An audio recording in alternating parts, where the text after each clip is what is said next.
Panitikan sa panahon ng Hapon.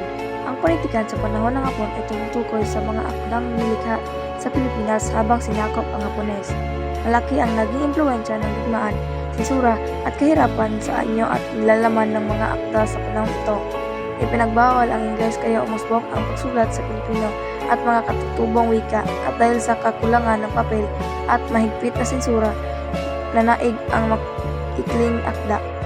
Karaniwang paksa ng mga akda ang paghihirap ng mamamayan, takot, pag-asa at pag-ibig sa bayan. Umusbong ang mga anyong tulad ng haiku, tanaga, maikling kwento at dula na ginagamit upang ipahayag ang damdamin at saloobin ng mga Pilipino. Sa kabuuan, ang panitikan sa panahon ito ay nagsisilbing daluyan ng makabayang diwa at patunay ng katatagan ng mga Pilipino sa kabila ng pananakop. Ang pag-aaral ng panitikan sa panahon ng pananakop ng mga Hapones ay nagpapaalala sa atin na ang salita ay hindi lamang para sa paglalahad ng katang-isip, kundi isang sandata at kanlungan din sa gitna ng kaguluhan. Noong panahong iyon, ang pagsulat ay naging daan upang mapanatili ang ating pagkakailanlan kahit na pinagbawal ang Ingles at pinigilan ang malayang pagsasalita.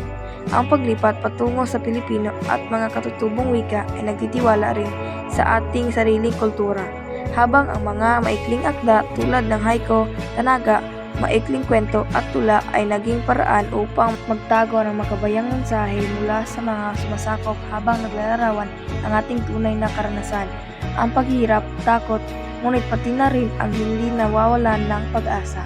Ito ay patunay na ang panitikan ay salamin ng lipunan na naglalarawan ng damdamin at karanasan ng mga tao sa isang panahon. Higit pa rito, ito ay patunay na ang kultura ng damdamin makabayan ng mga Pilipino ay hindi maaaring pigilan ng anumang pananakop. Kahit sa tinangkang baguhin ang mga sumasakop ang ating pamumuhay, ang ating pagmamahal sa bayan ay manatiling buhay sa pamamagitan ng mga akdang ito.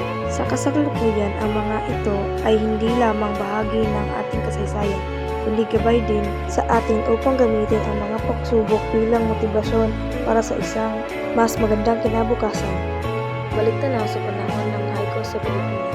Ang haiku ay isang anyo na maikling tula na mula sa Japan at pumasok sa politikang Pilipino, lalo na noong panahon ng Hapon, 1942 to 1945. Dahil sa kakulangan ng papel at mahigpit ng sensura, naging angkop ang haiku sapagkat ito ay maikli ngunit madilim ang kahulugan. Bagamat hango sa Japan, ang haiku sa Pilipinas ay nagkaroon ng sariling anyo at diwa.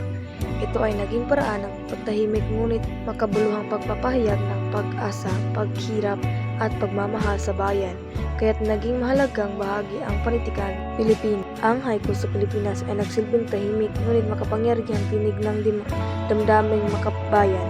Sa kabila ng pagiging impluwensyang dayuhan, ito ay naging bahagi ng panitikang Pilipino at patunay na kakayahan ng mga Pilipino na iangkop ang banyaga anyo sa sariling kultura at karanasan. Refleksyon sa balik tanaw sa panahon ng haiku sa Pilipinas. Ang haiku, isang dayuhang anyo ng tula mula sa Hapon, ay naging mahalagang bahagi ng panitikang Pilipino, lalo na noong panahon ng pananakop. Dahil sa kakulangan ng papel at mahigpit na sensura, ang pagiging maiksi ito ay naging angkop upang ipahayag ang mga damdamin hindi maaaring ilabas na malinaw.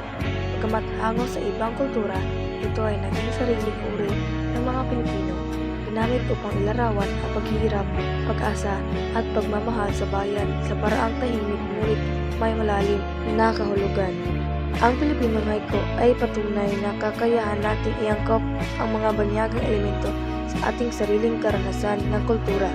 Naging ito ang tahimik ngunit makapangyarihang tinig na damdaming makabayan ng mga Pilipino sa panahon ng pagsubok. At hanggang ngayon ay nagpapatunay na ang panitikan ay maaaring maging daan upang panatili ang ating pagkakailanlan kahit sa gitna ng mga hadlang.